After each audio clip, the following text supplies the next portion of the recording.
1881 ಇಸ್ವಿಯಲ್ಲಿ ಬೆಳಗಾವಿಯಲ್ಲಿ ಸುಮಾರು 64% ಜನ ಕನ್ನಡಿಗರಿದ್ರಂತೆ, ಸುಮಾರು 26% ಜನ ಮರಾಠಿಗರಿದ್ರಂತೆ. ಸೊ ಇದೀಗ ಆ ಒಂದು ಸಂಖ್ಯೆ ಸುಮಾರು ಸರಿಸಮವಾಗಿದೆ. ಆಯ್ತಾ, ಇಬ್ರು ಕೂಡ ಈಕ್ವಲ್ ಆಗಿದ್ದಾರೆ. ಸೊ ಈ ಒಂದು ಕಾರಣಕ್ಕೆ ನಾವು ಬೆಳಗಾವಿಯನ್ನ ಮಹಾರಾಷ್ಟ್ರಕ್ಕೆ ಸೇರಿಸಬೇಕು ಅನ್ನೋದಾದ್ರೆ ನಮ್ಮ ಬೆಂಗಳೂರಿನ ಅಕ್ಕಪಕ್ಕದ ಎಲ್ಲಾ ರಾಜ್ಯಗಳಿಗೆ ಅರಿದು ಹಂಚಬೇಕಾಗ್ಬಿಡುತ್ತೆ. ಆಯ್ತಾ, ಇನ್ನು ನಮ್ಮ ಸರ್ಕಾರದವರು ಇದಕ್ಕೆ ತಲೆನೇ ಕೆಡ್ಸ್ಕೊತಾ ಇಲ್ಲ. ಯಾವ ಪಕ್ಷದವರಾದ್ರೂ ಅಷ್ಟೇನೆ ನಮ್ಮ ರಾಜ್ಯದಲ್ಲಿ ಕನ್ನಡ ಕಲಿಕೆಯನ್ನ ಕಡ್ಡಾಯ ಮಾಡೋದಕ್ಕೆ ಪರದಾಡ್ತಾ ಇದ್ದಾರೆ. ಇನ್ನು ಬೆಳಗಾವಿ ಪ್ರಾಬ್ಲಮ್ ನ ಸಾಲ್ವ್ ಮಾಡ್ತಾರ? ನಮ್ಮ ರಾಜಕಾರಣಿಗಳಿಗೆ ಓಟ್ ಬೇಕು ಅಷ್ಟೇ. ಆಯ್ತಾ, ಆಮೇಲೆ ಕನ್ನಡ ಬರುತ್ತೆ. ಫಸ್ಟ್ ಓಟು, ಆಮೇಲೆ ಕನ್ನಡ.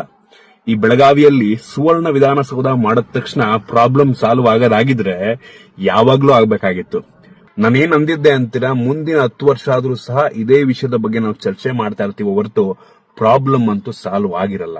ಈಗ ಬೆಳಗಾವಿಯಲ್ಲಿ ಆ ಕಂಡಕ್ಟರ್ಗೆ ಯಾವ ರೀತಿ ಆಗಿದೆ, ಅದೇ ರೀತಿ ಮುಂದೊಂದಿನ ಬೆಂಗಳೂರಿನಲ್ಲಿ ನಾವು ಸಹ ಫೇಸ್ ಮಾಡಿದ್ರೆ ಆಶ್ಚರ್ಯ ಪಡಬೇಕಾಗಿಲ್ಲ. ನಾವೆಲ್ಲರೂ ಸಹ ಬರೀ ಬಾಯಿ ಬಡ್ಕೋಬೇಕಷ್ಟೇನೆ, ಏನೂ ಆಗಲ್ಲ. ಐ ಹೋಪ್ ಇದ್ರ ಬಗ್ಗೆ ಎಲ್ಲರೂ ಕೂಡ ಧ್ವನಿ ಎತ್ತಾರೆ ಅಂತ ಅನ್ಕೊಳ್ಳೋಣ. ಆದಷ್ಟು ಬೇಗ ಈ ಒಂದು ಪ್ರಾಬ್ಲಮ್ ಸಾಲ್ವ್ ಆಗುತ್ತೆ ಅಂತ ಅನ್ಕೊಳ್ಳೋಣ. ಜೈ ಕರ್ನಾಟಕ. ನಮಸ್ಕಾರ ಎಲ್ರಿಗೂ. ಈಗಾಗಲೇ ನಿಮಗೆ ಸುದ್ದಿ ಗೊತ್ತಾಗಿರ್ತೈತಿ. ಒಬ್ಬ ಅಮಾಯಕ ಕಂಡಕ್ಟರ್ ಕರ್ನಾಟಕದವನಿಗೆ ಮಹಾರಾಷ್ಟ್ರದ ಕೆಲವೊಂದಿಷ್ಟು ಕಿಡಿಗೇಡಿಗಳು ಹಲ್ಲೆ ಮಾಡಿರುವಂಥದ್ದು, ಅವಮಾನ ಮಾಡಿರುವಂಥದ್ದು, ಮರಾಠಿ ಭಾಷೆ ಮಾತಾಡಂತೇಳಿ ಒತ್ತಾಯ ಮಾಡಿರುವಂಥದ್ದು. ನಮ್ಮ ಕರ್ನಾಟಕದಾಗ 108 ಭಾಷೆ ಮಾತಾಡೋರದಾರ. ನಾವು ಅವ್ರ ಭಾಷೆನ ಕಲ್ತು ಅವ್ರ ಕೂಡ ಮಾತಾಡಕ್ಕೆ ಗುದ್ದಾಡ್ತೀವಿ. ಯಾಕಂದ್ರೆ ಅಟ್ ನಾವು ಸೂಕ್ಷ್ಮ ಇದೀವಿ, ಅಟ್ ಸಮಾಧಾನ ಇದೀವಿ. ಅದೇ ಎಲ್ಲಿ ಅಡ್ವಾಂಟೇಜ್ ತೊಗೊಳತ್ತಾರೋ ಏನೋ ಗೊತ್ತಾಗತ್ತಿಲ್ಲ. ಇಂಥ ಘಟನೆಗಳು ಕೆಲವೊಂದಿಷ್ಟು ವರ್ಷಗಳಿಂದ ನಡ್ಕೋತ ಬಂದಾವು. ಕೆಲವೊಂದ್ಸಲ ಕೆಲವೊಂದಿಷ್ಟು ಜನ ರೊಚ್ಚಿಗೆದ್ದು ಹೋರಾಡ್ಯಾರ, ಧ್ವನಿ ಎತ್ಯಾರ. ಕೆಲವೊಂದಿಷ್ಟು ಜನ ಇರ್ಲಿ ಇವತ್ತಲ್ಲ ನಾಳೆ ಸುಧಾರಿಸ್ತೈತೆ ಅಂತೇಳಿ ಸುಮ್ಮಾಗ್ಯಾರ. ಇದು ಹಿಂಗೆ ಬಿಟ್ಕೋತಂದ್ರೆ ಸುಧಾರಿಸುವಂಥ ಸಮಸ್ಯೆ ಏನು ಅನ್ಸಾತಿಲ್ಲ. ಆದಷ್ಟು ಲಘು ಸರ್ಕಾರ ಇದ್ರ ಬಗ್ಗೆ ಯೋಚನೆ ಮಾಡ್ಬೇಕ, ಈ ಪ್ರಾಬ್ಲಮ್ನ ಸಾಲ್ವ್ ಮಾಡ್ಬೇಕ. ಅಲ್ಲಿವರೆಗೂ ನಾವು ನೀವು ಎಲ್ಲರೂ ಧ್ವನಿ ಎತ್ತೂನು. ಕರ್ನಾಟಕದಲ್ಲಿ ಕನ್ನಡಿಗನೇ ಸಾರ್ವಭೌಮ. ಸಿರಿಗನ್ನಡಂ ಗೆಲ್ಗೆ, ಸಿರಿಗನ್ನಡಂ ಬಾಳ್ಗೆ. ಜೈ ಕರ್ನಾಟಕ. ಧನ್ಯವಾದ ಎಲ್ರಿಗೂ. ತಪ್ಪು ನಾವು ಅವ್ರದಲ್ಲ, ಬೆಳಗಾವ್ದಾಗಿರೋ ಕನ್ನಡಿಗರ್ದ. ಆ ಮಹಾರಾಷ್ಟ್ರದವ್ರಿಗೆ ಕನ್ನಡ ಬರಂಗಿಲ್ಲ ಅಂತಂದ್ ಇವರೇ ಮರಾಠಿ ಕಲ್ತು ಅವ್ರ ಜೊತೆ ಯಾವ್ದೇ ವ್ಯವಹಾರ ಆಗ್ಲಿ ಮರಾಠಿ ಒಳಗೆ ಮಾತಾಡ್ತಾರ. ಬೆಳಗಾವ್ದಾಗ ಈಗ ಹೆಂಗ ಆಗ್ಬಿಟ್ಟೈತಂದ್ರ ಕನ್ನಡ ಮಾತಾಡಿದ್ರೆ ಎಲ್ಲಿ ನನ್ ಮರ್ಯಾದೆ ಹೋಗ್ಬಿಡುತ್ತೇನ ಅನ್ನೋ ಲೆಕ್ಕಕ್ಕೆ ಆಗ್ಬಿಟ್ಟೈತಿ.